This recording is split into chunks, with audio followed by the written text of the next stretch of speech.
آج ہم یمن پر بات کریں گے، دکھایا ہے، اب اس پر گفتگو کریں گے۔ ریسرچر خرم الہی ساتھ موجود ہیں۔ السلام علیکم جی، کیسے ہیں آپ؟ میں خیریت سے ہوں، آپ دونوں کیسے ہیں؟ الحمدللہ بالکل، بار بار اچھے بنے ہوئے ہیں آج بس میں دل تھا اچھا لگنے کا۔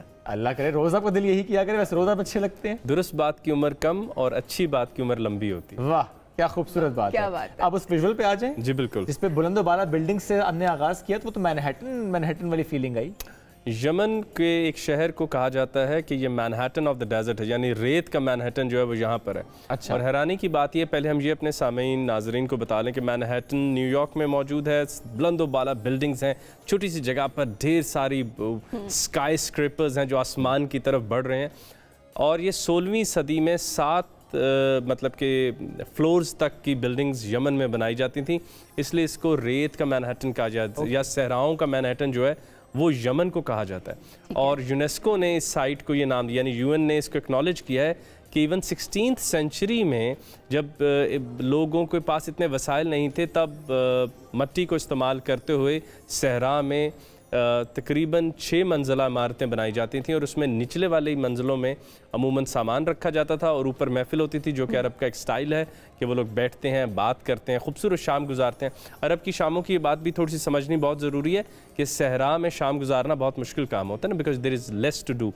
بہت کچھ نہیں ہے، درخت نہیں ہے، تو پھر وہاں سے شاعری پیدا، اداسی، یاسیت، وہاں سے شاعری پیدا ہوتی ہے، گفتگو پیدا ہوتی ہے، وہ 1001 کہانیاں پیدا ہوتی ہیں، الف لیلہ پیدا ہوتی ہے، کیونکہ کہنے کو زیادہ ہوتا ہے، کرنے کو کم ہوتا ہے، تو پھر وہاں سے سب پیدا ہوتا ہے۔ تو یہ اپنی محفلیں ان کی جو بلند حصے ہیں وہاں پہ کرتے تھے، اور نیچے والے حصوں میں سامان رکھتے تھے۔ تو یمن مینہٹن ہے عرب کا، صحراؤں کا مینہٹن جو ہے وہ یمن کے پاس ہے، کہ یہ صحراؤں میں بھی بلند و بالا بلڈنگ 16ویں صدی میں بنانے کی انہوں نے ایک تحریک شروع کر رکھی تھی، اور مینہٹن میں اب جا کے خیر شروع ہوا ہے۔ تو یہ ہے یمن اور مینہٹن کا تعلق۔ یہ کافی اور یمن کا کیا تعلق ہے؟ پہلے مجھے بتائیں کہ آپ دونوں میں سے کافی کس کو پسند ہے؟ میں کافی لور ہوں، دونوں کو پسند ہے۔ میں بہت لائل ہوں چائے کے ساتھ، اور کافی کے ساتھ نہیں ہوں۔ اور یمن اور کافی کا بہت زیادہ ہی گہرا تعلق ہے، اس لیے کہ ورڈ موکا اب اتنا مشہور ہو چکا ہے، موکا کافی، آئی نیڈ موکا کافی، مجھے موکا کافی بنا دیں۔ موکا ورڈ ایک بندرگاہ تھی یمن کی ہی، اس کا ایک شہر ہے جس کی بندرگاہ تھی، اور جس کی تقریباً منوپلی رہی کافی کی تجارت کے اوپر 200 سالوں تک۔ پوری دنیا میں جو کافی ہے وہ یمن سے جاتی تھی، اور وہیں پہ اس کو بنانے کے نت نئے انداز بن رہے تھے۔ وہاں سے ہی ورڈ موکا جو اس بندرگاہ کا نام ہے، وہاں سے ورڈ نکلا ہے موکا کافی، جو کہ یمن سے اصل میں منسوب ہے۔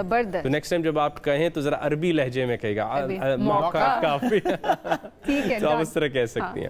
تو مغرب میں یہ باتیں بہت بعد میں گئیں۔ بہت مشہور کتاب ہے مسلمانوں کے زوال سے دنیا نے کیا کھویا، تو مجھے لگتا ہے کہ دنیا نے سب سے پہلے یہ کھویا کہ ہم یہ بھی جاننا بھول گئے کہ کون سی چیز کس نے بنائی تھی۔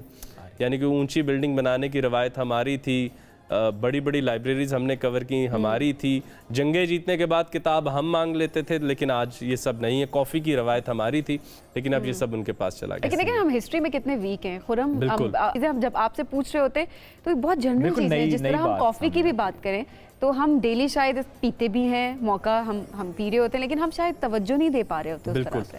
بالکل ہم توجہ نہیں دے پا رہے۔ دوسرا کہ تاریخ میں نام بدل دیے گئے، جیسے اب ہم عربی میں، ہم نے بات تو مزاح میں کی، لیکن بات ٹھیک ہے سبین، ہمیں موقع عربی میں کہنا چاہیے۔ ایوروس ہم نے کسی اور فلسفی کا نام بدلتے نہیں دیکھا ماں سوائے مسلمان فلسفیوں کے، صرف ان کے نام انگریزی میں رکھے گئے ہیں۔ ورنہ ابھی آگے میں ایک چیز میں نام لوں گا، میں پلیٹو ہی کہوں گا، گو کہ افلاطون بھی نام ہم نے نہیں رکھا، وہ ہم پلیٹو ہی کہتے ہیں۔ لیکن جیسے سبین نے بہت پیاری بات کی کہ تاریخ مسخ کر دی گئی ہے، تو ہمارے ناموں کو بھی انگریزی میں پکارنا پڑتا ہے کہ ایوروس کو بلائیں۔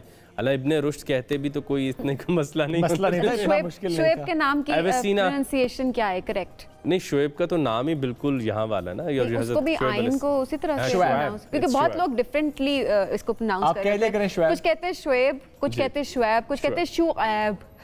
نہیں یہ تھوڑا زیادہ ہو گیا، لیکن شعیب از دا رائٹ ون، آئین کی آواز واضح ہونی چاہیے۔ دیکھیں الفاظ میں جو حروف ہے، ہر حرف اپنی جو شناخت ہے وہ برقرار رکھے۔ میرا خیال ہے پھر یمن ہی چلیے دوبارہ، ہم یمن ہی چلیے۔ اٹلانٹس آف سینڈ بھی ہے خرم بھائی وہاں۔ اچھا پہلے ہمارے خصوصاً بچے، اور کئی بچوں کے تو ہمارے جو بچے او اے لیولز کر رہے ہیں ان کے ہاں تو یہ شامل بھی ہے